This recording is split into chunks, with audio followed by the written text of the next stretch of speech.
So Davy Fitzgerald, you're very welcome to Bulletproof That podcast. How are you today, sir? I'm good. Can't wait to have a good chat, see how we get on. That makes two of us. So look, two things come to mind when I think of Davy Fitz. I think of hurling and I think of Irish for his family. Obviously the hurling came first. Can we start with the earlier years when hurling came into your life as a young fella running around County Clare? Probably started, my uncle took me to my first game, I think it was 6. It was in Thurles. Clare versus Cork Munster final. We got beaten, but I was on top of his shoulders for the whole game. There was no stand at the far side of Thurles that time, and it was just open bank. It was wedged, but he kept me on his shoulders for that whole game. But I came away with a love and a passion, and especially looking at the Clare goalie, who I thought was phenomenal, and everything just started from there. Every Friday night he'd come back to my house. We lived at 3 Thomond Terrace, a place I absolutely adored. 2-bedroom terraced house in 6 Mile Bridge, and every Friday night he'd come back and I'd play goals to goals at him in the hall. Yeah. I kept him there for hours, and then he would take me to his farm that night, stay with him, get up at 6 the next morning, we go milking, delivering milk in into Limerick. So we would back out, clean the cow houses, and then every Saturday we go to a match, Right. nearly. And it all started from there, and he was probably the one that got me going. Class. And what was it about the goalkeeper that really drew you in?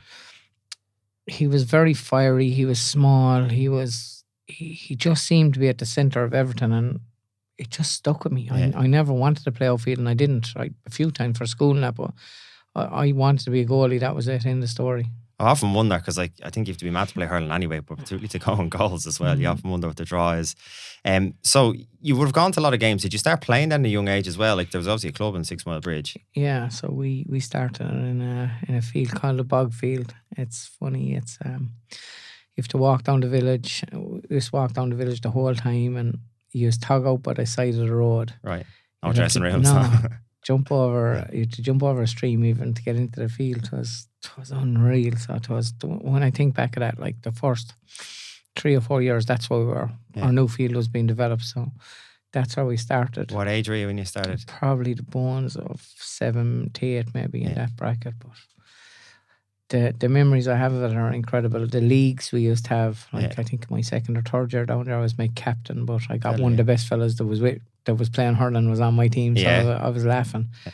And we had a fella called Tom Sheehan managing us. I'll never forget it, and we ended up winning it. It was just, the memories will never leave you, but it was very simple, which was nice. Like, the more I think back of stuff, the simpler the better. The simpler. What do you mean by simple?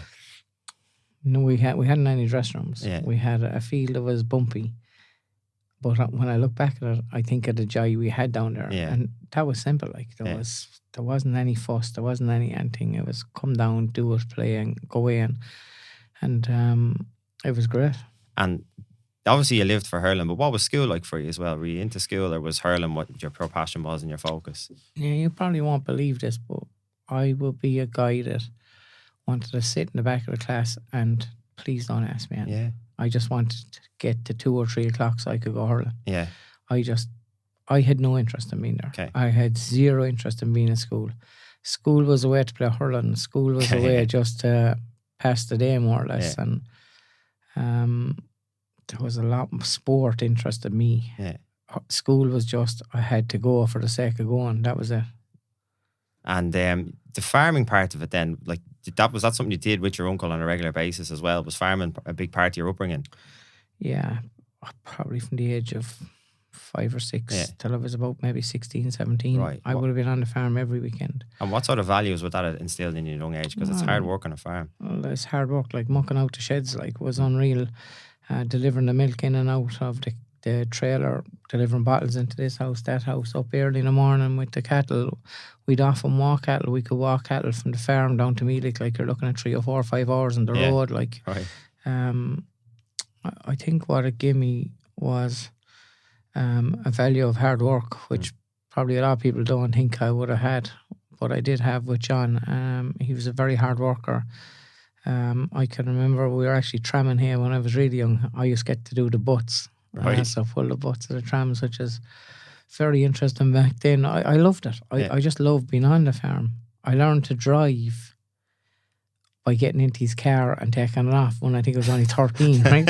And he seen the car going around the field and nearly lost his life, so I did, But I was fascinated by that. Yeah. I loved the tractors and all that, and I had a love for it from an early age, but he was incredible to me, and like the amount of stuff he did for me and took care of me was incredible. And I suppose in latter years he ended up with me, so he living with me. He's only quite recently gone to a nursing home, which actually kills me, but he was so good to me. Well, yeah. Well, if you think about there, your cherished memories are hurling and farming, and he was heavily involved in both of those for you growing up. He was, yes. The time I had in them areas with him was very, very good, very special, and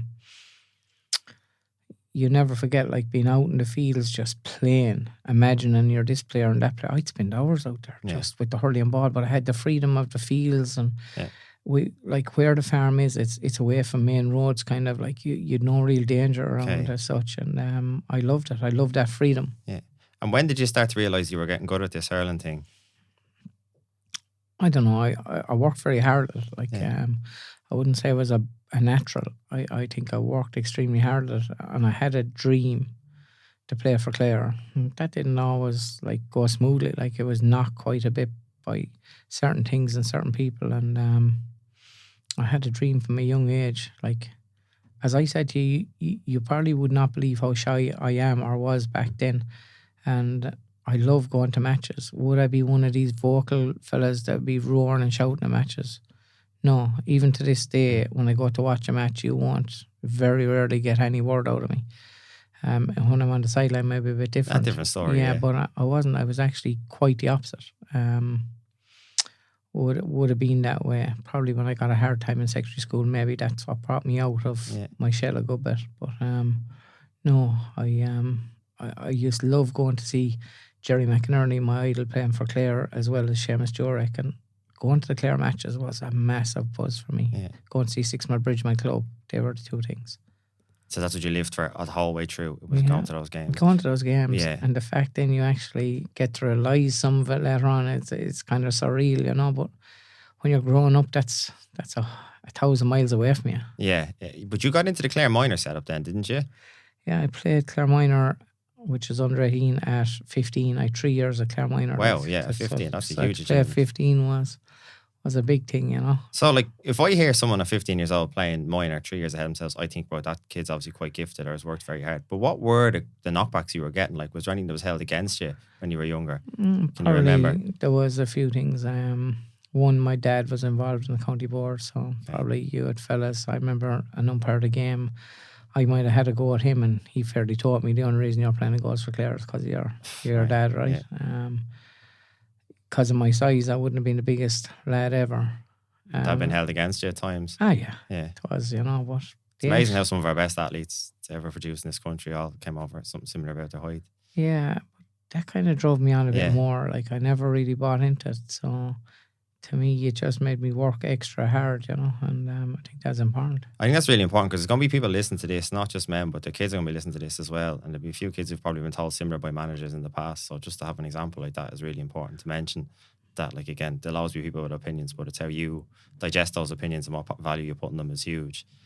Going back to then playing minor, you actually had some success, didn't you? You won a Munster title. Yeah, we won a Munster minor, so we did.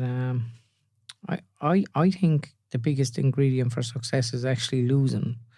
I think when you lose and it hurts you, it should drive you on to be better. You either can accept it and just keep going, you'll end up winning nothing. But if you learn from it and if you hurt from it, you have to hurt. You'll hurt if you're 100% into it, if you give it everything. And I think that's a big key, is to learn from the defeats and get there. And I was lucky to play with a good bunch of lads and we got there. That was a very tricky time for me because I would have been going to Flannan's at the time, and I suppose the only reason I went to Flannan's was to play hurling. Yeah, that was your secondary school, was it? Just for us, yeah, but I would have gone through a lot of tough time at school there. I suppose lads trying to be funny. I know we call it bullying, but probably they didn't see it that way. They saw it as just being the funny men and kind of isolating you a bit. And I found that very tough for 2 or 3 years. My hurling probably kept me going. I probably should have told my parents as well, but I didn't. And it was pretty tough, some of the stuff that happened. But eventually I got to a stage where I just said the F word. Yeah. And I just decided I'm not going to take it no more. Okay. SHIT, and I just deal myself, and I just decided I'm going to be me. I'm not going to try and do things. I did things. I might have took a drink when I was 16, and the only reason I drank was to try and fit in. And Yeah. biggest mistake I ever made, Okay. because I didn't need to do it. Yeah. But I just decided I wasn't taking any more crap anyhow when I go older, and I think that's a lot of the reason that I would be very animated the way I am now. Is I just them particular few years probably hurt, and I just said I'm not taking it anymore. And you were 16 when you kind of came to this crossroads, were you? Yeah, probably the ages of 15 to about maybe 16, 17. It was very tough. Yeah. But you know what? I came through, and that's I'd say to anyone that gets a tough time. And you don't necessarily have to be in your teens. You could be older when you get this tough time. You could be younger. And it's how you deal with it. Like, when I look at it now, I thought I was the problem maybe back then, but you know what? Maybe them fellas have problems themselves. Yeah, exactly, and I think no matter where you are, be it work or everything, don't think it's you. If someone's giving you a tough time, the other crowd have to look at themselves in a big way as well. And that's just my focus now. Whether I'm wrong or right, that's just the way I look at it now. Well, it's served you well, hasn't it? Like, since making that decision, like, and I think you're quite young to make that decision, to have that headspace at 16. A lot of people, they're well into their 30s and 40s before they can kind of have that conversation with themselves. I got it early, and I think that's how I developed the art. Like, and I think it helped me in my progression. Even I played senior county, just gone 17. Yeah. Played for 6 months Bridge at 17 senior, and I think it helped me. That period of time, I just made up my mind, and I was going to be very focused on that. And especially as a goalkeeper as well, because there's obviously no hiding as a goalkeeper. Like, it's one thing maybe if you are stuck in corner forward, maybe you can be protected a bit, but in that position at that age, you're very exposed. No, you are exposed, and I suppose I know, like, sometimes you can be branded as being selfish in different bits and pieces, and in things you do. When you manage, when you play in goals, at times you have to make sure you're spot on, and you can't let other stuff get in. So there is times where you do become a bit selfish, and you just have to try your best to make sure that doesn't get into your private life, your personal life as well. And sometimes it might creep in. I can say over the years that it hasn't creeped in at times where I have got a bit selfish, and you have to re-look at yourself and rethink about things again. And what I find is, it's funny, you're always learning in life. No matter whether you're in your 16s or you're going into your 50s, there's always stuff you're learning, and you gotta keep looking out for different bits and pieces all the time. Couldn't agree more. The day you stop learning is the day you die, really, isn't it? Going back to then the success you had at minor, it was a Munster title, and you got to go to Croke Park. What age were you then when you got to go to Croker for the All-Ireland final? I think I was 17. That's a dream. Is that a dream come true, going to Croker to represent Clare, 17-year-old? I'll never forget it, because I'll tell you, the bus driver, we had an escort on the way in, the speed we were travelling with, and the sirens are going. Felt like Michael D. Higgins. I never experienced anything like that. It was absolutely bananas. It was bananas. The feeling going in there, and I was actually lucky that I got go into the old restrooms in Croke Park down the very corner. So I did, and that was an experience compared to what we have now. It's very different. Compared to what we have now, it was an experience, and I'm glad I got that experience. To the truth. Yeah, and then 1 year later, you're then playing senior with Clare. Yeah, you're 18-year-old playing a goal, starting for Clare. First game above in County Down, Ballygalget. I got a slap across the back of the head after about 3 minutes. I'd say they knew this young rookie was playing. Oh my God. Yeah. Welcome to senior, Welcome, here you are, boy. But no, it was, we struggled a bit first year. When did Ger Loughnane come in then? Were you playing before Ger came in? Was Ger there when you came in? No, I was there before Ger came in. Yeah. There was a combination of great people over the first year, just hadn't any luck. And then the most important thing for me with Clare was Lynn Gaynor took over. Okay. Lynn Gaynor took over Clare in, I think it was 1991 or 2. And he took us for 3 or 4 years. He got us to 3 Munster finals in a trot, getting hammered in 2 of them. But what Lynn Gaynor did was he got rid of a lot of club. In certain counties, club stuff often takes over when you come to a county team. This club hates that club. Yeah. There's they lots don't of really politics play there, for yourselves. We had a bit of that. We had a good bit of that. So he was actually so important to Clare's success, and I don't think he got the credit he deserved. yeah. He did a lot. He mightn't have done the hard training that we did under Gerald and Mike Mack and them, and I think the seeds were actually sown by him. He brought everybody together, did he? He definitely did that. Made Anthony Daly captain, and Anthony Daly was a really good captain back then. There was no agendas back then, and it was just trying to get everyone to play for each other, which I think was very important.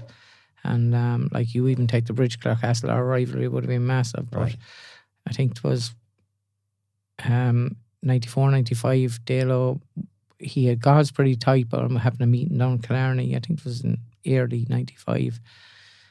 He spelt it out that we have to stop. It was a clear the air talk for everybody. It was just that we have to be one. And I think that was a big thing for us. But I do really believe there was Lynn Gaynor set the tracks. Gerald came in with an air of professionalism that you can never forget. I think that was important in all the stuff he set out with Mike Mack and the hardship we went through. I watched a documentary on him a few years ago. I think it was on RTE, and the training he did looked absolutely serious, to put it mildly. I'll tell you, before any session, even during the summer, we would do maybe 20 laps of the field where you had to jog the width and sprint the lengths. Right, yeah. Now, before you start running to do 20 laps of that is... And you didn't get a pass as a goalkeeper, no? No, that didn't work. It was tough going. Like some of the stuff we did, but I get it. That was to mentally build up our resilience and all that. I get it was more about that than fitness. Yeah. Even though you are convinced that you're fitter than anybody else. So they brought that to it, which was very important. So it was. But we had a unique bunch of players as well. A very talented bunch. Well, 2 All-Irelands in 3 years is the proof of the pudding, really. There, can you remember those? Like, was the first one in particular very special for you? Going up the steps of the Hogan stand to... It was, but it's not my standout moment. Okay. My standout moment is the Munster final in 95. Okay. Because I've been going to see Clare play Munster Championship for years. Yeah. I think it was 60-something, 63 years since we'd won it. To win it that first day the way we won it, to see the emotion, we didn't have a massive Clare crowd, but... Was it in Thurles? It was in Thurles.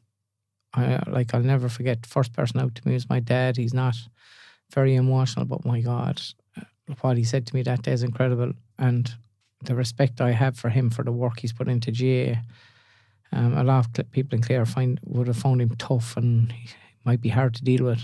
He was phenomenal, straight down the line, honest. I knew the work he put in, and that moment we had after the Munster final was incredible.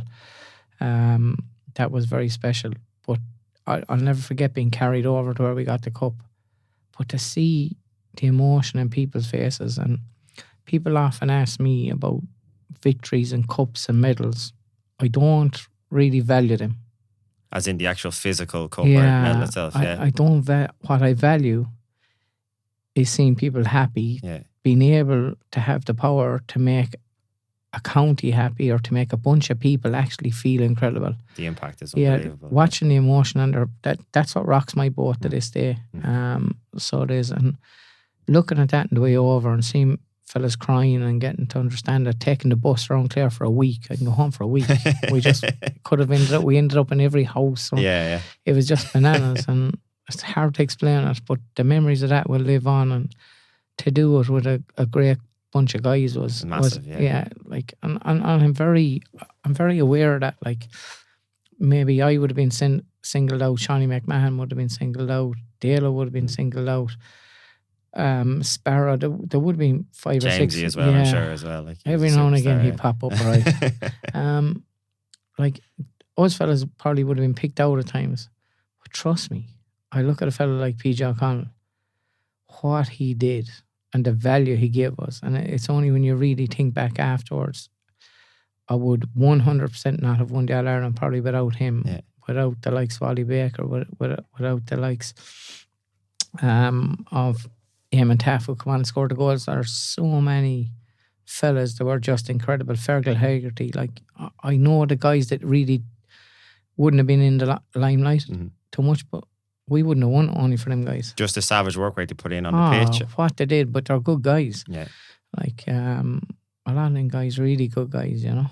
Oh, brilliant. Well, they're obviously phenomenal memories. And I think the work rate you put in, I think that's always a big thing for a lot of people to get their head around, is there's no guarantees on any of this. Like, you're going up putting all that work in. There's no guarantees of big days out for a Munster final or for getting to Croker as well, you know. Like, again, it's very hard earned and it's all on your own time when, as I said, you're not exactly getting paid for any of this as well. It's a huge commitment for everybody. It's training, but like, I would work very hard outside of training.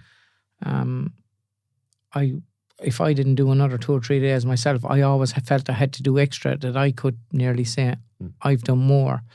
Like, some people who would see you doing goalie drills and say he's only doing goalie stuff. I guarantee you, if I put him doing the stuff I was doing, they'd struggle at it. Yeah.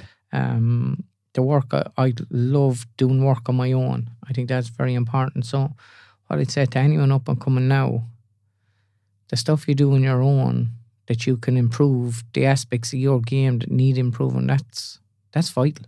Don't think the coaches and trainers even now are going to be able to handle everything. They might be able to give you guidance, but the work that you can put in outside, that's what's going to give you the edge. And it's nice to have that edge in your head that you have X, Y, and Z done even outside of what you do. It's a huge mental edge. And how would you have practiced? Like, obviously, as a goalkeeper, would you be ball against the wall, practicing your stick work? I would have had various different things, right? So 1 or 2 sessions a week would be where I get 1 or 2 of my mates. Could be Kevin Carey, could be Part McGrath, could be anyone that would come with me, and I might do 100, 150 catches from different areas and I clear at the same time. I might take 50 shots. I'm one fella facing me, then I have to turn the other fellas hitting it from both sides all the time. Might do 100 of them. I might do some diving drill. I might do some puck outs. Like, that's my field session. What you do is to me, you have to replicate everything you get in a game. Yeah. You replicate everything you get in a game. If you're in trouble with high balls, you catch. So it becomes muscle memory. I would also be massive into visualization. I would visualize, probably coming into games, I'd take 15 minutes a day, and I would see stuff, good and bad, how I'd react to stuff. Because I believe if you put something in your head and you visualize it over and over and over again, on the field, stuff will just happen for you. It's in there. It's in your mind. It's in your head. Like, I remember making a save from DJ Carey in a penalty. I think it's one of the only ones that he had stopped. I stopped it in my head about 200 or 300 times. Right. I knew where he was going to go, up top right. But when you've that done so many times, like, it makes you very comfortable when you're on goals. Did somebody teach you that, or was that something you came up with? Because visualization wouldn't have been taught in the 90s, let's be honest. I actually came up with it myself, believe it or not. I don't know how, but it just happened. And I'm massive into it to this day. Yeah. Like, I believe we don't use our minds enough. Like, if you're studying for something or you're getting ready for an interview at work, what are you going to do? You're going to look at something and look at it and look at it and look at it and learn it off. And hopefully when the question is asked or raised, it'll come to you. So does it not make sense if you think about it, see it non-stop, and you go over it in your head, that, like, it'll more than likely just come a lot easier for you. And it's like now when I would work on a game plan, say for example Waterford last year. At the start, you're changing the way you play, so you'll think about it, right? So if you're running out and you have X amount of options, you have to think about the options. What should happen after a number of months is it'll just flow for you. It'll just happen. The decisions will come easier. Muscle memory, as you say, yeah. But if you have to think about it, it takes a second longer. And that's why even with teams, or even when you are learning this stuff, you just have to think of it. Did I find that visualization really helped? Oh, massively helped me. So you had the field work, you had the visualization. I would have hired a boxing trainer for a while just to make sure I didn't lose my edge. Yeah. So there's so many things you can do outside to help yourself, you know. Yeah, that's class. Like, again, the boxer, where did that come from? Was it to work on reactions, or was it to work on scuffles? It was to work on, I felt that coming towards the last 5 or 6 or 7 years, I felt that I was getting a small bit soft, that I wasn't where I needed my edge to be. So what age would you have been around then? Sure, what would I've been in my 30s anyway, 31 or 2. Probably started a bit of it just before that, because I liked having that edge. of boxing and getting hit and stuff like that. So you're just looking for something new to give you that edge.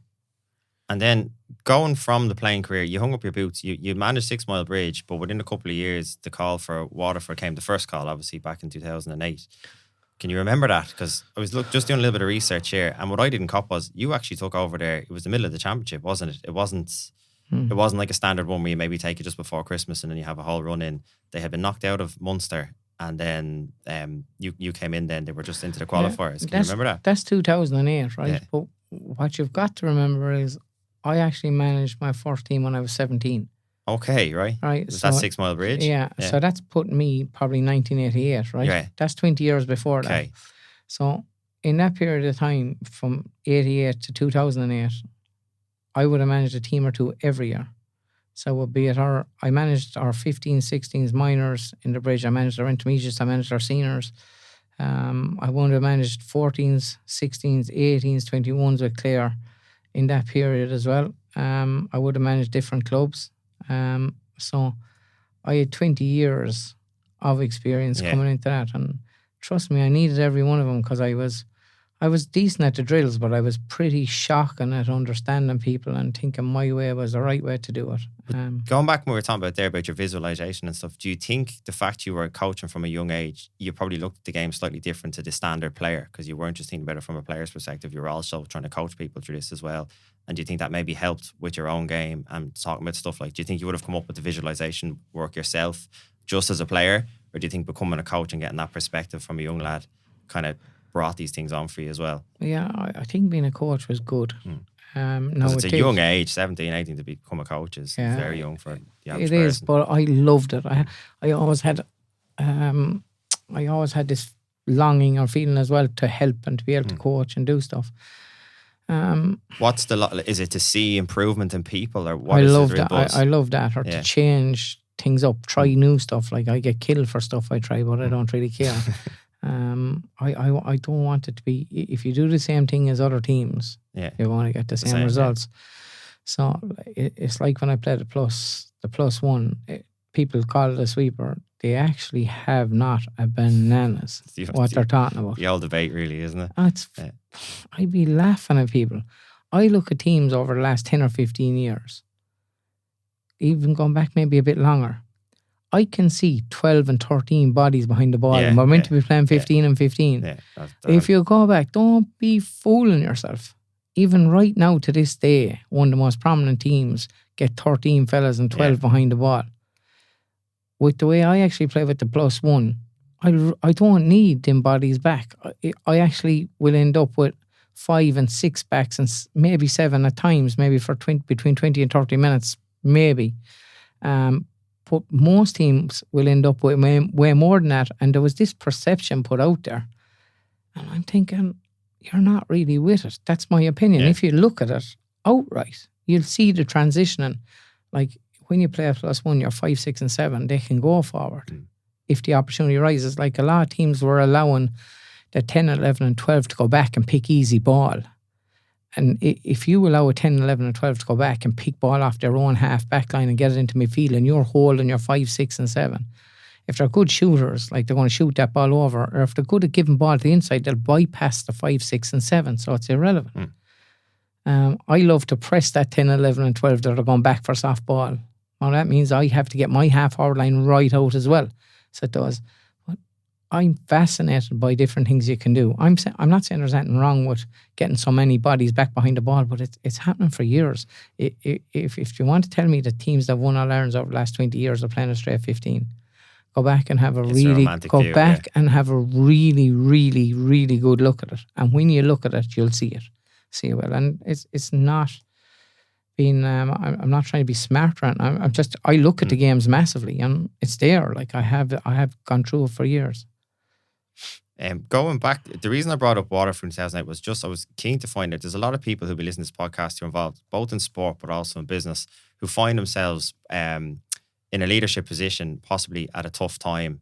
And I think looking at that time when you went in there, like I'm sure you probably got some advice at the time given where they were at, that you're mad to take this job, you shouldn't take this on. But yet you went in and judging by the results, the impact you had was quite immediate. The fact you came in and you took them all the way to an All-Ireland final from somewhere where that probably wasn't anywhere near on the radar given the year that was in it. Could we talk a little bit about that time? Yeah, it's funny. We talk, if you talk about all the county teams I've taken at particular times, I would have been told not to go into any of them. Right, yeah. Waterford at that time were after getting hammered by Clare. Yeah. And there would have been a lot of big characters there. And you probably played against a lot of them as well. I played against a lot of them. I remember my first night going into them in Walsh Park. I had a knot in my stomach. Yeah. And I would have had a different idea. I would have been very intense in my training right back then. I was after coming out of colleges, win colleges of Ireland with LIT and that, and I'd won very successful. Won a lot of club stuff. So I was coming from that base, and a few of the lads actually, I think, put my name forward, and I did, and I went in. Was it easy? No, you were dealing with big characters. Like, I suppose you had the likes of Ken McGrath, who was massive player, one of the best, coming towards the end of his career. You had Paul Flynn, who was there, super forward. You had John Milan there, Owen Kelly there, Dan Shanahan there. Like, huge names, yeah. Brick Walsh is there. Like, you had a lot of big names there, right? And like, I'm sure the boys are into management now when they weren't then. Yeah. I had the benefit of probably being in management while I was playing. And when you're playing, you'll see your side of things. When you're managing, you've to look and see the whole thing for what it is.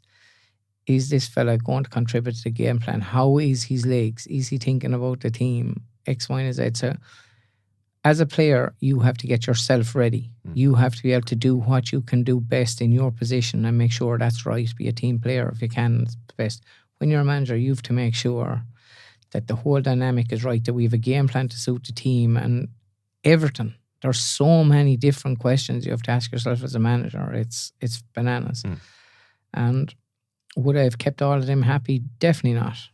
But to actually get to Not Ireland final was unreal, even though we got well beaten. To go back and win a Munster final in 2010 was beyond, because I did make a transition and a lot of newer players did come in. And to win a Munster final and not be far away was incredible. Like, after 2008, I think we're beaten well once in a Munster final in 2011, which was one of the worst days ever. But I was pretty happy for a team that was meant to be done and dusted. Yeah. And I was told, stay away, you won't be able to handle that.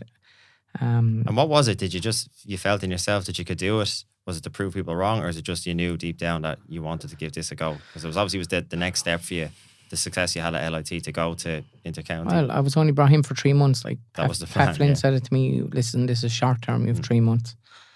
We ended up getting to an Ireland final. Would I manage now? Would I manage the same way now if it was back? If I had my time back again, I'd probably be different in certain aspects. I think as you evolve, you keep learning all the time, as I told you earlier. Yeah. I definitely would do that. A lot of the stuff I did, it wouldn't change. Certain things I would. Like, the one thing I'll say to you as a manager, and people get this wrong, right? Like, I think Brian Cody is one of the most successful managers I've ever come across. Phenomenal. If I asked all the players he has coached over that 20-year period or 20-whatever period, did they like Brian Cody or did they not? I probably bet you more than half of them didn't. Right? And that, in management, if you're going in there to be liked and if you want to be talked about good, forget about it. You're probably not going to the right place. And if they're talking about you good, you're more than likely winning nothing. So you are. And it's one thing that I found hard. I wanted everyone to like me. If I could, I'd help anyone I could, but sometimes you have to make hard calls, and sometimes you just got to realise that good managers aren't going to be like. So if someone says, how did you get on with Davy Fitz here or Brian Cody here? Yeah, he wasn't really, or he was this or he was that. That's probably because you come across him sometime or another. So it was. So it's figuring out putting the team above any individual, and at times there's like, going to be a cost. I would have had one or two great managers. Did I like him as a person? Probably not. I would have thought one or two of them were selfish, very much so. But they were They were decent at what they did. That doesn't mean you have to like them. Yeah, exactly. And I know there's a lot of players I've dealt with. They'll say the same about me. He's either selfish or he's X, Y, and Z. And that's okay. Yeah. I've got to learn to accept that. Yeah. Because I'm not going to make everyone happy, or Brian Cody isn't going to make everyone happy. Mickey Hart, it doesn't. Not the job description. Yeah. Yeah, no, it's a great point.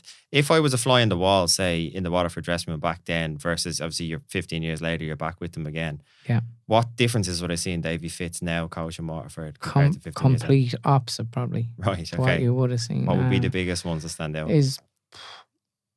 I'd be very passionate back then, and every single match I'd be really going at him before the game. Now, I mightn't even talk before we play. If I haven't my work done the 2 weeks before, if I haven't got him up to 2 weeks before, today the game now for me is different. I want to make sure they feel absolutely incredible that they're going out there. It might be the music in the dressing room, it might be a song, it might be a little talk we have calmly. The approach is different to what it was back then. But we are dealing with a different generation too. Yeah. There's a big change too. Compared to the lads you played with, for example. It's a different time now. Yeah. Like, with some of the abuse we took, and would that go down well now with players? For definitely not. Yeah. Definitely not. It's different times and different way of talking to people and approaching As people. a leader, that must be tough for you though, because you've experienced success as a player with managers who might have been a certain way, but you then have to go yourself and kind of reevaluate everything that you probably thought was success. Things have changed completely, and you, rather than probably give out about it, you've just got to go with the times and be the best you can be. Do I get frustrated at times? I do, but it's different times, and I would just try and look at every aspect I can to improve and be better. And I'm not afraid to look at other sports and other things and learn. Wherever I can get something, I'll take it. Outside of GAA, is there any other managers you'd really look up towards, maybe in the rugby world or the football world? Yeah, there would be, for definite. Like, I always like Mourinho, even though he gets a tough time. I liked him. I liked his character. Do you know, I'm a big United fan, and Mourinho had a great point, and I often think about, like, you'd be a great example as a manager from one county managing in another. When Mourinho was manager of Manchester United, you got a lot of criticism from former players, and he made the point that when you manage a club like Man United, they have so many successful ex-players that there's always going to be scrutiny, because these guys are on, maybe it's a podcast or maybe on radio shows and stuff, and they're giving their opinion and they have a huge esteem. You don't tell me about it. So I'd imagine in the same scenario, if you're managing as a Clare man in a different county, and there's certain even when you're managing in your own county, it couldn't be more truer. Yeah. It couldn't. Because I've heard of people that have cut even Mourinho that were ex-players. Yeah. And yet I'm trying to look and see where they've actually gone out and managed and done the business themselves. Exactly. They haven't. Yeah, exactly. They haven't. Like, they haven't done it. They might have tried to do it, but they haven't done it. Like, they can say what they like about Mourinho. He's done it. Yeah, it's a great example. I just remember him saying, you just said it's part of the job description here. You just have to get on and with it. It is, I don't like it. Like, fellas I played with that cut me and do whatever. I can't understand it. Just cannot and never will understand it. Could we go to your time at Clare then? Because obviously you'd done the few years at Waterford, had success. Then you called from your home county. Again, there was probably a lot of advice there saying, as you said, probably mad taking this. I had Andy McEntee in an early episode, sitting in this episode, and he mentioned he was manager at Ballybowden and had great success. And then when he took the Meath job, he said one thing he found quite tough at Meath was he was just surrounded by it all the time, because he couldn't go there, coach, and then go back home.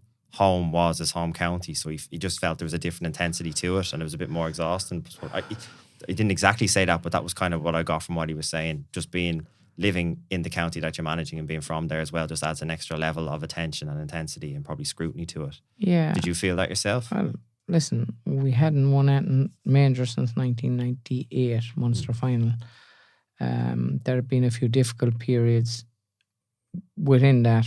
I think in 2011 they were well beaten by Galway, even though I do feel that Sparrow O'Loughlin had made a difference. I feel he was just he was after coming in under Mike Mack, who had a tough time, and there had to be change, and Sparrow went in and made change. Now they were well beaten in 2-11, and I think the stick he got from the supporters wrong, Mm. because Sparrow is actually very good at what he does.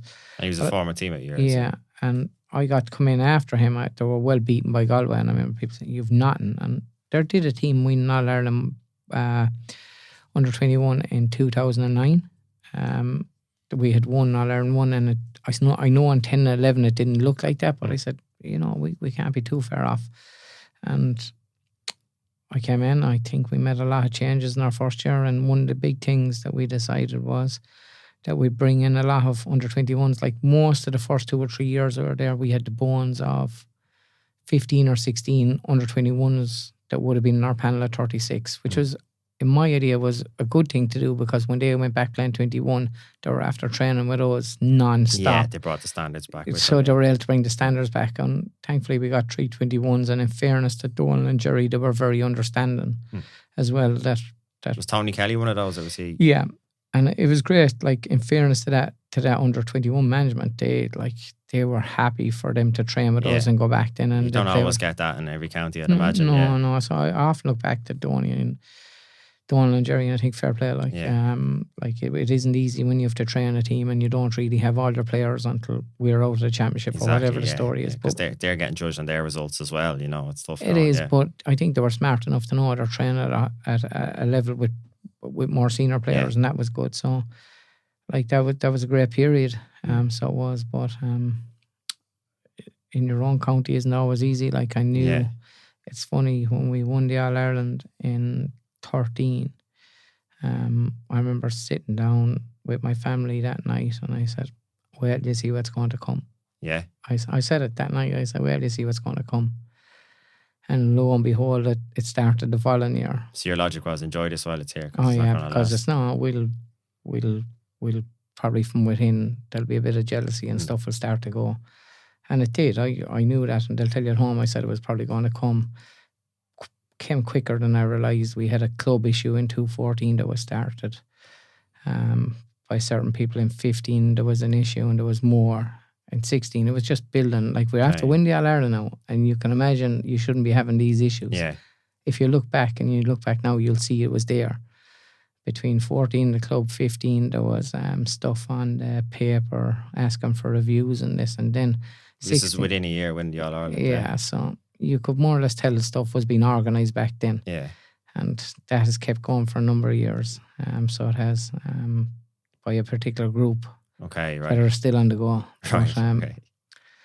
The most important thing for Clare is that they win stuff. Yeah, I think that's the big thing. I think with any manager, it's always easy question the manager's methods, but it's very hard to argue with the results. When you're producing an All Ireland medal for your own county, surely you have, no matter what goes on behind the scenes, you'll have immense pride in that, and the joy, whatever the medal, but the joy you brought to the Clare people that day is massive. I look back at it, like I would have got to a stage where I was going up towards Ennis. I was wondering, like, do they actually hate me or like whatever? And there's an awful lot of very good people in Clare, and this is what you have to get into your head, and it took me a while to get there. I loved playing for Clare. I loved managing Clare, and I did my absolute as good as I can do. And probably 70-80% of them people are incredible. They don't talk much. There's not much noise. And then the noise comes from the 10 or 20%, and they probably give up a certain thing. And it felt like way more people. But I've got to realise that now, that so many of the good Clare hurling people realise what the story is. 100%. And the noisy people who want to achieve and probably never will achieve, you just got to block them out and let them off. But the majority of the people are really, really good. And you'd often get it tough in your own place as well. People would say to you, yeah, well, so, like, why are you managing Waterford? Why did you manage Wexford? Right? Like, my answer to that is, do you want me to sit at home and do nothing? Okay, I have managed every team in my club. What do you believe in? I've managed every team in my club, and I've done it. And if I'm asked to do it, and I'll do it. Like, my year off in the GA 2 years ago, I thought I might get asked to manage one of the Clare development squads or do something someplace. I didn't get asked. Okay. So you can't do something unless you're asked, right? But if I'm asked to do something, I will consider it, because I love being involved. I actually love it. And that's what I'm saying to you about my time in Waterford, my time in Wexford. Like, I was asked to do the job, Like, and some people in Clare would resent you. Why did you bother? Why did you go? I went outside because I actually want to be doing something. Yeah. So And it's the love for being on the pitch, coaching, improving Oh, players. That's the I real pull. absolutely love it. Would I be comfortable when I come across Clare no matter what? No matter what. Like, I'll always love and have that love of my county no matter what. You'll have that. I mightn't like one or two people that's involved in them, but I'll always have that love and always wish them the best no matter what. Even to the players. A lot of the players I had in Clare when I managed, I'd wish them nothing but the best. Would they all like me? Probably not. Yeah, but again, that's, as you said, part of the job description. I get that, but would I wish them well? I would. Yeah. Like, I talk to any of them and whatever, and when I'm not over a team, would I be this guy to be resentful of Clare winning? No. Mightn't like the guy over, but I'd still be happy for Clare to, and that's genuine. I would be happy for Clare to win because I think I grew up watching them. You grew up a supporter, yeah. And I think just the circumstances and the way you won it, like, it was incredible. There's no bad way to win All Ireland, but the way you did it was phenomenal. Listen, it wasn't. It was. I honestly feel we should have done it the first day. I really think we were the better team. At the end, we were poxed the whole on, and Cork will say. There was a story if you might be able to clear. There's the cornerback who scored that equaliser point, Donald O'Donovan. There's a lad who was training with me at the time from Waterford who was working with him, and he claimed to me that he was getting stick that year in the panel just because he didn't score a point, and every other player in the championship had scored a point. I think even the keeper scored a point in one of the qualifiers. We played Laois and again, and everyone scored. But he's the only one that didn't score. We were giving him woeful stick, and even in shooting drills, we'd have been giving Dunny unbelievable stick. I'll tell you two really important things that had nothing to do with management in that first day. Was Pat Kelly, the goalie, right? Spotted an overload on one side. Our cornerback, Dunny, just decided his own bat to just tear up the field. This was the 72nd minute as well. So he left cornerback and just decided to go up towards the wing forward. Pat Kelly spotted that we had an extra player there. We managed to get the ball out there. Dunny won it. Or was it Nicky O'Connell got it and passed it to Dunny, who was on the way up or whatever. Like, for to spot that, number one, and for number two, for Dunny to actually do it. He did it himself. I didn't tell him to do it, and none of the management did. He did that himself. Was incredible. Did we give him stick all through the year? We did. He'll never, ever get stick in Clare again. That was the ultimate answer, really, isn't it? Black spot over the bar. Incredible. And it was done. That was done off the player's back. Yeah. But we shouldn't have been in that position probably there. Like, the match was an epic match. It was class. It was an epic match. Can you remember how, because it was what 2 weeks later then you're back for the replay, can you remember how you kind of, you bring everybody back down to earth and you try and review the game and get your lessons and your learnings, and then you're going back out to do a battle again? That must be incredibly hard to manage those couple of weeks. So the funny thing was, I think Cork had a banquet the first night and they cancelled it and went home. Yeah. I decided we're not going to cancel. We're going to have the banquet and let them out. And I remember that's a big call, because if the second game doesn't go your way, that's getting thrown back in your face, definitely. But it was 3 weeks later, so I was okay, and I said they kind of need to let their hair down. Would that have been me a few years previous? Maybe not. So it was just a gut call by management, not alone me, all the management, and we let him out. Now, I did have 3 or 4 fellas go with him. And if they got really bad, supervisors, just if got bad, throw them into a car and we'd get them up to bed. Get a harm's way, But they did go out, they did enjoy themselves that night. The biggest call, I think, was that we didn't actually train too much in the 3 weeks. I think we cut the training right down. We might have trained 4 times or 5 max in 3 weeks, and the sessions would have been very low. Like skills based, would they? Yeah, but very low. Even when I got Shane O'Donnell on fire one of the nights and I took him off the A team, he was after scoring 2 goals, and I said, not happy with you, Shane, there, we're going to put you on to be. He after setting the place alight, but we just wanted to take the pressure off him. Because he didn't start the first final, did he? No, he didn't.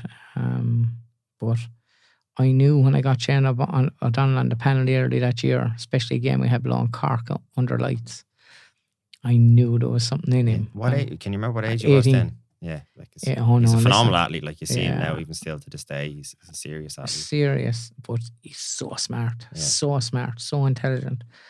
And I can remember the day, like, I was trying to shield him up a few weeks. I actually knew. I told him that first night. He said, you're going to play the next day. I didn't even bring him on the first day. But whatever it is, I knew got that wrong. He should have come on at least. And I said, you're going to come on the next day at least. But I actually knew he was probably going to start. Yeah. And to shield that from him was a big thing.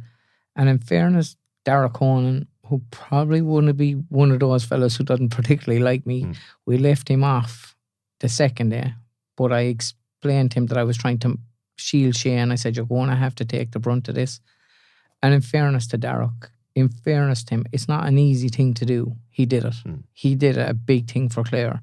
And it was very hard. And I can actually understand why he would be tick with me and he would cut me a bit. I understand that because it isn't easy to leave anyone. Everyone wants to play. Yeah, and I get that. So I do. But I admire him for what he did that day. Oh, so That's a great point. And, that's the stuff you don't see as a fan, you see. Yeah, like I think that was a big thing that he did. And a lot of Clare people should remember that. And plus he came on and scored a goal to win it as well. Yeah. So fair play. And I just have to accept the way he'll see me. And I'm actually okay about it because it is hard having to accept that. Not all right decisions are easy decisions. Yeah, to be fair, like. And when I told Shane that day, telling him the hour beforehand, it was around 3 o'clock ish, maybe just before it, down in St. Pat's in the college. And when I told him, I can remember saying, I won't let you down. I won't let you down. I guarantee I won't let you down. I actually got a bit emotional myself right then, but what he ended up doing in that game was just incredible, you know. It really is. Like I said, there's no bad All-Ireland finals. That's particularly. Do you know what I'm really proud of is the manner in which we won it. Like I won 2 and we grinded them and we had some good scores, but I actually think the way they played was incredible. Like Cork would have been slight favourites, were they going into it? Yeah, they would the first time. I was at the Munster final when Limerick beat them, but that was there was a red card in that game, and it was like again Limerick won well in the end, but I think Cork were on top at the time. Yeah, and so like Clare coming in was very under the radar that year. Well, but we expected to win it. Yeah, like we expected to win it. But we had a great bunch of guys, so we did, you know. And did it mean more as a manager this time around versus being a player? Like, did you feel you spoke about not so much the trophy or the medal, but just seeing the impact on the people. Yeah, seeing the impact on the people was phenomenal. Like, it doesn't get any better for you to be able to do it as a player and be lucky enough as a manager to get it done. Did it feel different? It did feel a bit different. Like, I'm so proud of the lads, so proud of the backroom staff I had with me. And I mean, you know, the way you'd often hear different people being singled out, it's because that coach is great, and people are actually wrong about that. There's so many moving parts that make a successful team. Like, and I often see coaches that were unreal going to other crowds and not doing so well, or because they haven't got the same background team with them. Yeah, it just takes more than one. I'm aware of that. I always try and surround myself with as good of people as I can, and people that won't be yes people to you either, you know. And I'm telling you, it wasn't. Sometimes I get the credit. Sometimes it might be Louis or it might be Paul Kinnerk. And I honestly can tell you, it takes a group, and be it Kilkenny, be it Limerick, be it whoever. I know they'll say one person. It's more than one person. It's more than one person. How many would be on your team, roughly, like on the background team, say, with Waterford at the moment? You could putting you on the spot now. Between 16 and 20. Yeah. Minimum between everything, like, so it's big, like, so as a manager and you're managing all that team, you're trying to think of probably the ones of between 50 and 60 people all the time. You're not just thinking of 36. Exactly. Like, the big thing I find the last number of years is you used to be able to try and manage the group. Now you have to understand the person, and I think understanding the person is a big thing if you can do that. Going back to my question then about you, like, a Waterford now versus 15 years ago, you said it's a very different Davy to now versus back then. Is the word, is it, are you more empathetic? Would that be the word you'd use? Is there a word to summarise it? Or I definitely think I am, yeah. Like, I definitely would try and understand more. There's still part of me inside that I'd be tearing at times, and I'd be saying, hold back. And I definitely am better that way. Where would you draw the line? Because obviously you want to be empathetic with people and give them benefit of the doubt and give them time, but you also have a team standard to abide by, and you want players to be at a certain standard. Like, where do you draw the line where maybe a certain individual's needs are greater than the needs of the team, and you have to? It's so hard to get there. It's so hard. Like, for you to say you have a steadfast rule that you treat everybody, that it's the one rule fits all, it's very hard. Because there's different circumstances surrounding different things. There might be a guy who just is not, due to certain injury or just that cannot train a certain way the same as the team, and some of the team. Paul McGrath example, maybe back in the day. Yeah, I have had one or two of them, and you try your best to manage it. Like, I had a guy in Clare who said I overtrained him, and he got injured. He did half the training as everyone else did. That's what he did. Yeah. That's fact. Like, spent more time getting him taken care of than most of them, but he never saw it that way. You're trying your best to look at the person, make sure you're doing the best by them, number one, and number two, that it's good for the team. Like, you have to you try your best to take care of them personally as well, that their well-being is taken care of, and then to make sure that it fits into the team of what you want and get the best out of them. And there's, as I've said about moving parts, there's a lot of moving parts within the whole setup for different people. And apart from obviously the skill set and the ability to play, is there certain characteristics you look for in a player? Like, I'm sure you see a lot of players who might be an absolute beast on the training pitch, but when they go in front of a crowd in Thurles or in Croke Park, it can be a different story. That's your job. It normally takes a small while to figure out everybody. So you're trying to figure out, I have a thing called push and love. Who needs the push? Who needs the love, right? Try and figure out that. You have to try and figure out what extra work they have to do on their own. Like, it takes months to actually figure out the individual. I think that's very important. And the dynamics then of how they're going to be in the field, you probably, like, it's like Waterford last year, like 2023. The only time I got to see really Everton's in the middle of the championship. So you're 6 months into them, but when you're under the cosh, you really get to see. Yeah. And it was Munster tough. Championship is a tough place to learn. Oh my God. Yeah. It is For what tough. it's worth, like, you probably should have beaten Limerick in the first game from what I watched it anyway. Like, you ran them so close. It was, and then, like, you see what Limerick wanted to do in the final then. Yeah, well, we had the chances. We 13 wides to their 6. We had chances. I still don't think if we won that, I still think certain things would have appeared. Like the Cork and Clare games, certain things appeared, and I often feel at times if there is problems there, you probably need to go into that hole and go right into it and feel it, and it isn't a nice place to be. Yeah, you're asking some hard It is questions, not a nice place to be. It is not a nice place to be. You're getting X amount of stick outside. That actually, people would have told me there was a nice place this year. Well, I didn't actually buy into it at all too much. What bothered me is, why is this happening after all the work we've done? Yeah. And that was actually hurting me more, is why is this happening with all the work we've done? So as to try and figure out the why and what's going on and what thoughts are there and how are we going to get around it. Like, it's easy to say a team hasn't got bottled, or it's easy to say they just won't perform when they get there. Or you have to figure out the whys and try and deal with them. You just can't go out and slug the shite out of them. Doesn't work, we've got to try and get into it a bit more and try and figure it out. And that happens with most teams. Like, so you've got to try and figure out the issues and the whys and try and deal with them. And then often it could take 2 or 3 years. Like, very few managers get more than 2 or 3 years in a job if they're not performing. Yeah. There is 1 or 2 that get more than that, and they must have things very well structured to get that, I can tell you, because even being as successful and lucky to being as I've been, you wouldn't get that at times. But you honestly need the 2 or 3 years. You probably need the 3 for definite. Yeah. And if you're not able to do it after that, like, you probably should let someone else do it, you know. Can I go back to one example just at Wexford? Because obviously you've had a huge impact there. You brought back a Leinster title as well. But there was I remember a moment where you were potentially going to leave and the players actually got the bus down to your house to convince you to stay. Could you talk about that for a minute? Because I think you're saying there, you've kind of said that you need to be an unpopular manager, but you obviously were popular with some of the players, at the very least, if they went out of their way to do that, to make sure that you stayed on. Can you remember that time?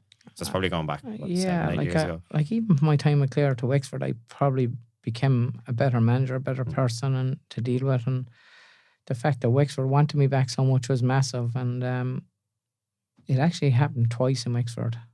I was there. I was gone. I was thinking about going one year, and they came down the bus. The next year, I was actually gone. Yeah. I'd actually made up my mind, and I was going to go someplace else, right? And I had made my mind up completely. And just with talking to one or two of them on the day I was going announcing I was going, I changed my mind out of loyalty and There was stayed. certain players that reached out to you, was it? It was. And there was one other person that rang me and just said something to me about Wexford. Like the way the Wexford people treated me was actually incredible. It was actually incredible. It was a breath of fresh air. They weren't negative. They weren't knocking when we did stuff. And I think even boys playing the +1, they actually understood more. Like some of the fellas that might have played before, they'll never understand it. But I think most of the Wexford public actually understood it, and they were happy to be right there in games. And it felt great. This happened before you got the Leinster title success, was it? Yeah. And after I got it was that one I tell you, after I got it, I'd made up my mind and I was probably going someplace else. And I had all agreed I was done. And I changed my mind last second. Probably let down someone else someplace that I might regret a small bit. But I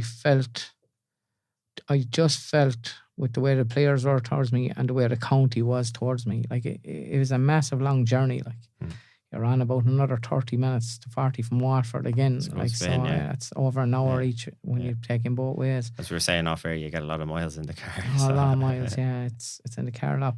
But when I look back at my time in Wexford, I look back and I smile. Yeah, we won Leinster, which is massive.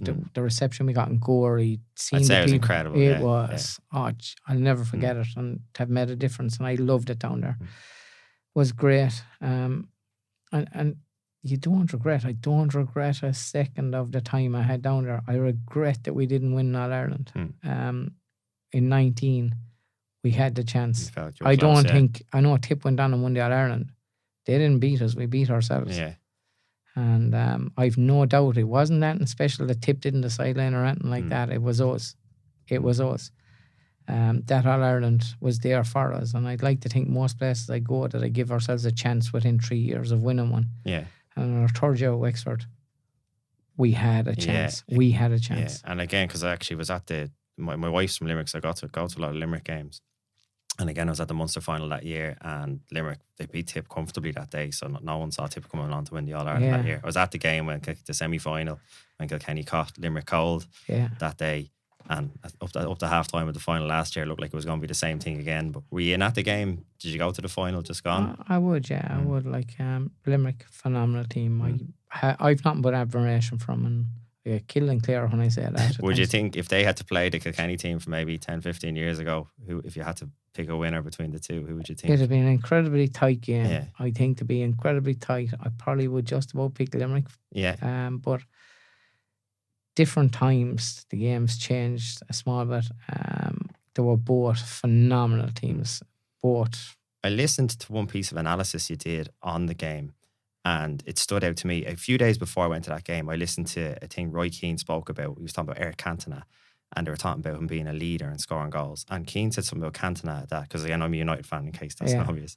He said the biggest thing Eric did was when you were under pressure, he used to stand up and shout for the ball with conviction.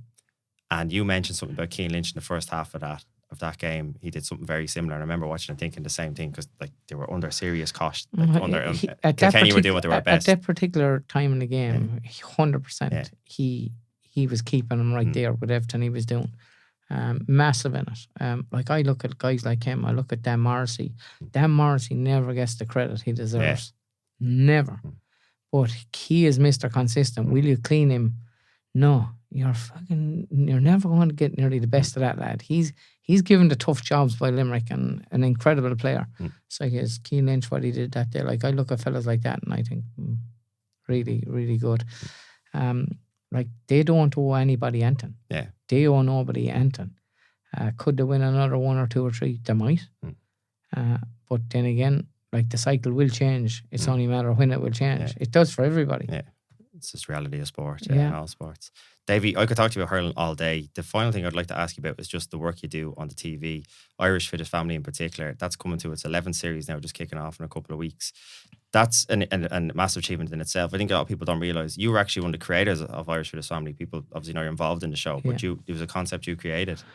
Yeah, myself and a guy called James Sexton came up with it back maybe 12 or 13 years ago. We're extremely proud of it.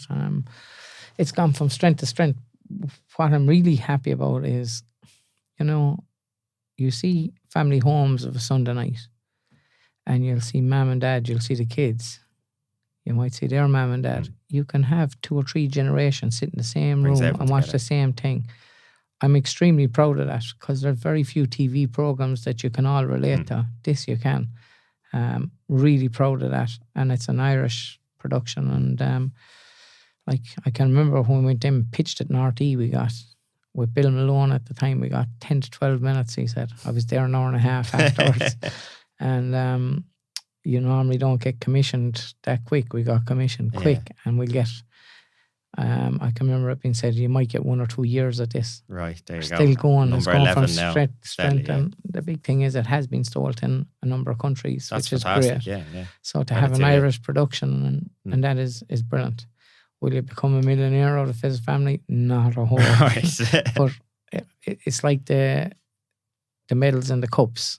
It's the difference that makes, and I think that's important. And credit to you, you educate people through fitness as well. Like the amount of times it gets referenced, even in my gym when we're doing certain exercises, lads go, "Oh, I've seen this on Fitness Family." I remember we're doing wall sits one day, and they were talking about the young fella who did I think he did a half an hour wall sit. He was only 15 or something on the show. He was a superstar for a while in the gym. It's nice, my own company, I often go out and I do stuff for companies, and I do it for clubs, fundraisers, where I build my old course and bring it around.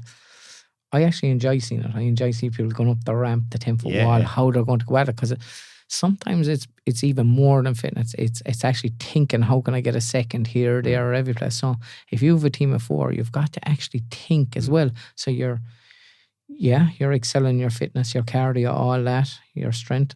But you also have to use your loaf as well, because smart is good as well. It's like the mix I love in hurling. I often hear in certain places and counties, we want 15 of the most skillful, flamboyant hurlers.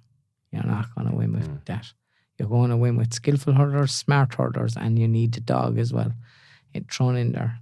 And the same in Fittest Family, you need to be good, but you need to be smart at what you do as well. And I'm sure it's the same in the gym. You just can't go in and go bananas. It doesn't work that way. You have to be smart at what you do. And I like that. I like the thinking aspect. I like trying to find different ways to do stuff. I hate the gym, right? Hate it.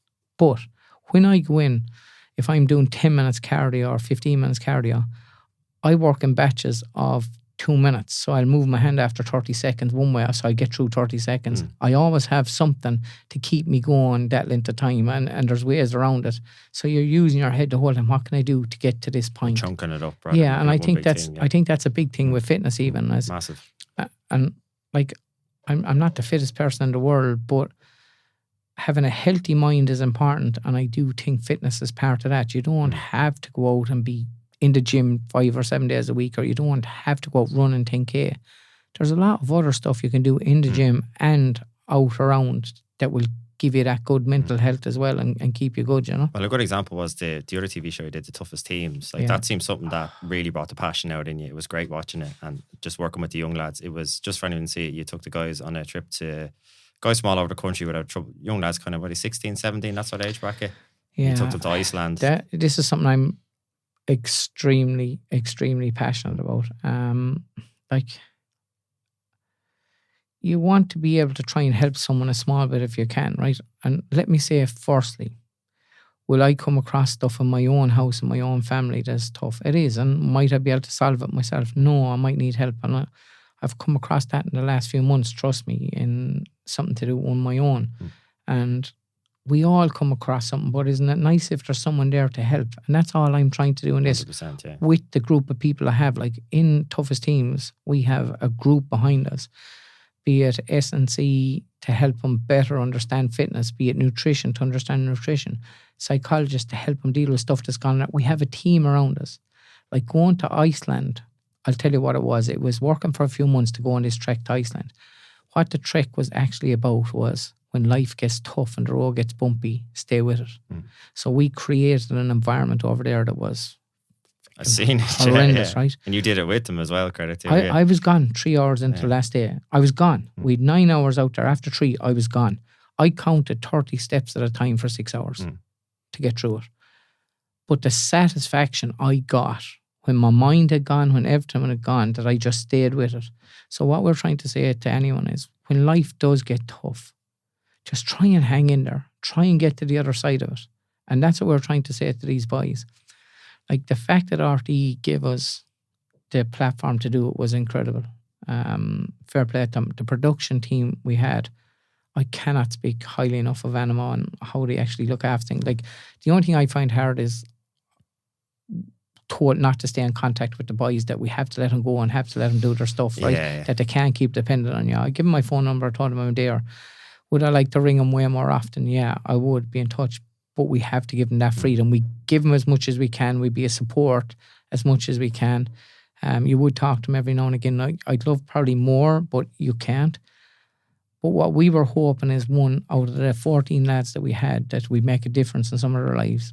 But the big picture was, and even them 14 lads knew, if they could inspire other people that were watching it to look at a few things and take something from it, it was brilliant. And it definitely did. Definitely did. I really, really hope RT make it again, because I think it's like the amount of people I've heard that have come to me about it. I'm very passionate about it. Would I be nervous doing it? You have no idea. You have no idea. Like, it really tests me, and I just worried. Okay, have to be real, have to be careful that I don't give stupid things that's going to put them the wrong way. I'd be very conscious. I'd always have people around me to make sure. I was just going to say, you can see it in the show. You going back to Princess Walk there, you have a good team of guys around you, and there's a scene in I think it's the first episode. You're sitting at a kitchen table and you have all the boys out, and you're kind of talking through their background and where they've come from, and you're kind of like, you all agree this is going to be. You're opening up a can of worms, and you're not 100% where it's going to go, but you have each other's back. No, we have each other's back, but like, I can remember one of the nights in Toughest Teams, Rob sang a song, and it was the only way he could get his emotions really out. Oh my God, it was incredible. But then as that happened, didn't the rest of them start to do the same thing? I remember coming out that night, I wasn't right for 2 or 3 hours.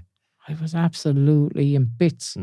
And it took me that bit of time to come back and get right again. But you know what? It's such a unique experience. And if you can help even a small little bit, how bad? Like, I am saying this very open. We all need help at times. Me included, my family included. Are we perfect? Will we make mistakes? 100% it's going to happen. Will we do the right thing? That's for sure. Like, I know, like, even if it's in my family and we do anything, I'll have especially one journalist who making it his business nearly to follow me forever. Right. And it's only because certain people put him onto me, and that's hard on my family. It's tough, yeah. So it is to deal with that, and it's very unfair. It is. So and when the family's involved, it's very, very tough. It's very unfair. And I know that I just say it to everyone, like, don't, like, I don't tend to talk about anyone else, because I know I have enough of issues myself to deal with. I'm not perfect. I have things I have to work on myself. We're all the same. Yeah. So I think we should never really be looking into anyone else's business. Let them do what they have to do. Don't judge them too much. If they come across you and they do bad to you and your family, fine, then you can. But we all have enough of stuff ourselves. 100%. If I can help the lads, I'm delighted to help if I can. I don't cut across stuff that's personal to them. No, that's a great, and to be honest, Davy, I could sit here talking to you all day. I'm conscious of the time. I'm going to have to leave it at that. That's a fantastic way to wrap it up. Davy, thank you so much for your time today. This was fantastic. Come on, no problem. Take care.